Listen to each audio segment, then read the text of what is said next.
दोस्तों, सैटेलाइट के बारे में आप सभी ने सुना होगा, ये भी सुना होगा कि टेलीकॉम सेक्टर में अब सैटेलाइट फोन काम कर रहे हैं, जो उस जगह भी सफल हैं जहां टेलीकॉम कंपनियां अभी तक कवर नहीं कर पाई। तो ऐसे क्षेत्र जहां पर आज भी सिग्नल की प्रॉब्लम है, वहां पर सैटेलाइट फोन काम कर रहे हैं। इन दिनों अमेरिका के प्रसिद्ध बिजनेसमैन टेस्ला के फाउंडर एलन मस्क लाइमलाइट चल रहे हैं। सुर्खियों में एलन मस्क छाए हुए हैं। एलन मस्क सैटेलाइट फोन को लेकर भारत आने वाले हैं, लेकिन क्या आप जानते हैं कि सैटेलाइट किस चीज से बना होता है और ये कैसे काम करता है? सैटेलाइट कितने प्रकार के होते हैं और पृथ्वी के चारों तरफ कितनी दूरी पर घूमते हैं? साथियों नमस्कार, आप देख रहे हैं स्टॉक प्रॉफिट इंडिया। चैनल में पहली बार आए हैं तो सब्सक्राइब जरूर करें।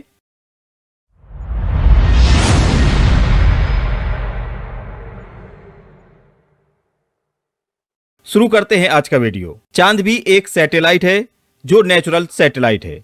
ये आदमी के द्वारा बनाया गया सैटेलाइट नहीं है। आज हम उन सैटेलाइट की बात करेंगे जो कि आदमियों द्वारा, हमारे साइंटिस्टों द्वारा बनाए गए हैं, और ये किस प्रकार से काम करते हैं, इसके अंदर क्या कंपोनेंट हैं, इन सभी चीजों को समझने की कोशिश करते हैं। हम अपनी जिंदगी ये जानते हुए बिताते हैं कि कई सैटेलाइट रोज हमारी पृथ्वी के चारों तरफ घूमते हैं और कई तरीकों से हमारे जीवन में सहयोग कर रहे हैं, चाहे वो टीवी के रूप में हो या जीपीएस के द्वारा रास्ता खोजने के लिए हो। इन सभी चीजों में सैटेलाइट बहुत मदद करता है। आपको जानकर हैरानी होगी कि अर्थ की ऑर्बिट करने वाले लगभग 28,300 सैटेलाइट अभी तक अलग अलग देशों द्वारा छोड़े जा चुके हैं, जिसमें 30 जनवरी 2025 तक स्टारलिंक द्वारा लगभग 7,000 सैटेलाइट छोड़े जा चुके हैं। तो इन सब में सबसे ज्यादा सैटेलाइट छोड़ने वाला आज के समय पे स्टारलिंक है, जो कि इस समय न्यूज पे बना हुआ है। सबसे बड़ा सवाल जो मन में आता है वह यह है कि सैटेलाइट अलग ऑर्बिट यानी कक्षा में क्यों घूमते रहते हैं, सैटेलाइट कैसे काम करते हैं, सैटेलाइट में क्या कंपोनेंट लगे होते हैं। आइए इन सभी सवालों के जवाब को जानने की कोशिश करते हैं।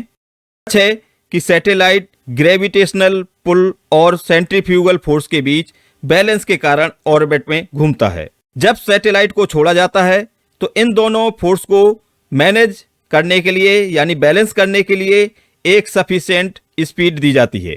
अर्थ के करीब एक सैटेलाइट को अर्थ के आगे स्थित ग्रेविटेशनल पुल को अप्रोच करने के लिए अधिक स्पीड की जरूरत होती है। स्पेस में बहुत कम रेजिस्टेंस होने के कारण सैटेलाइट अपनी स्पीड को कंटिन्यू बनाए रखते हैं। इसका मतलब है कि सैटेलाइट किसी भी अतिरिक्त ऊर्जा, एक्सटर्नल एनर्जी सोर्स के बिना चारों ओर अपनी सर्कुलर मोशन को जारी रखता है। सैटेलाइट को 3 ऑर्बिट में रखा जाता है।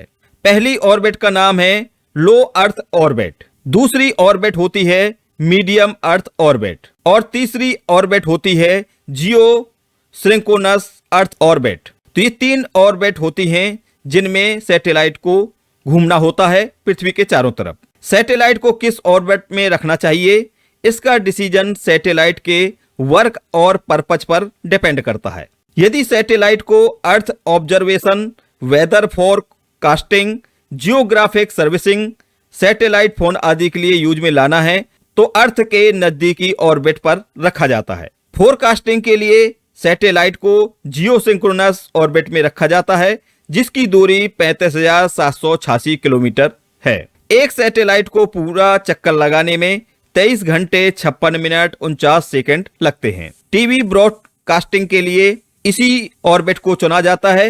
इसका नाम है जियोसिंक्रोनस ऑर्बिट। यह ऑर्बिट तमाम सैटेलाइट से भरा हुआ है और इसको कंट्रोल करने के लिए एक संस्था बनाई गई है जिसे ITU कहते हैं। जीपीएस सैटेलाइट को मियो ऑर्बिट यानी जो मिडिल में ऑर्बिट है उसमें रखा जाता है। इसकी दूरी 20,200 किलोमीटर है और एक पूरा चक्कर लगाने में 12 घंटे लगते हैं। तो एक राउंड कंप्लीट ये 12 घंटे में करता है। अब एक कम्युनिकेशन सैटेलाइट के मेन कंपोनेंट को देखते हैं, कैसे फंक्शन करते हैं। सैटेलाइट के सेंटर में एक ट्रांसपोंडर लगा होता है। इसका मेन काम रिसीव सिग्नल की फ्रीक्वेंसी को बदलना, सिग्नल नॉइज को हटाना, सिग्नल को बूस्ट करना। एक सैटेलाइट में लगभग 20 या अधिक ट्रांसपोंडर हो सकते हैं। यह साफ है कि इन सभी फंक्शन को काम करने के लिए ट्रांसपोंडर को पावर की जरूरत होती है। पावर सप्लाई के लिए एक सैटेलाइट में बैटरीज और सोलर पैनल लगाए जाते हैं। इसमें सोलर सेंसर लगाया जाता है जो सोलर पैनल को एंगल देने में मदद करता है ताकि ज्यादा पावर जनरेट की जा सके। सैटेलाइट में एंटीना लगाए जाते हैं जिसे रिफ्लेक्टर एंटीना कहते हैं। कभी कभी सैटेलाइट अपनी ऑर्बिट से भटक भी जाते हैं। ऐसी पोजीशन से बचने के लिए सैटेलाइट में थ्रस्टर का इस्तेमाल किया जाता है। थ्रस्टर को फायर कर सैटेलाइट को अपनी सही पोजीशन में लाया जाता है। ये दूसरे सैटेलाइट से न टकराएं, इसके लिए भी ये मदद करते हैं। थ्रस्टर को आवश्यक फ्यूल के लिए फ्यूल को एक टैंक में रखा जाता है। सैटेलाइट को एक कंट्रोल रूम से लगातार मॉनिटरिंग किया जाता है और सैटेलाइट की पोजीशन हेल्थ पर भी नजर बनाए रखी जाती है। सैटेलाइट लगातार कंट्रोल रूम को सिग्नल भेजता रहता है। आपने कभी सोचा है कि जब कोई सैटेलाइट काम नहीं करता है या बंद कर देता है तो उसका क्या होता है? इन सैटेलाइट को थ्रस्टर द्वारा ऑपरेट करके अपनी ऑर्बिट में पहुंचाने की कोशिश की जाती है। अब देखते हैं एक जीपीएस सैटेलाइट को। एक जीपीएस सैटेलाइट में एक खास कंपोनेंट एटॉमिक क्लॉक और एंटीना लगाया जाता है। सैटेलाइट एक गोल्ड कलर की फॉल से ढके होते हैं। इसके पीछे क्या कारण है? आपने देखा होगा कि जितने भी ये सैटेलाइट हैं ये सभी गोल्डन कलर की एक फॉल से कवर किए जाते हैं। तो में ये फॉल नहीं है, इसमें एक मल्टीलेयर फिल्म होती है। सैटेलाइट का स्पेस में तापमान में भारी वेरिएशन होता है, जहां -150 डिग्री से 200 डिग्री सेल्सियस तक वेरी होता है। इसके अलावा सैटेलाइट सन से हैवी सोलर का सामना करता है। इस तापमान से यही मटेरियल बचाने का काम करता है। तो ये एक प्रकार से ढाल है जो तापमान के वेरिएंट से बचाने का काम करती है।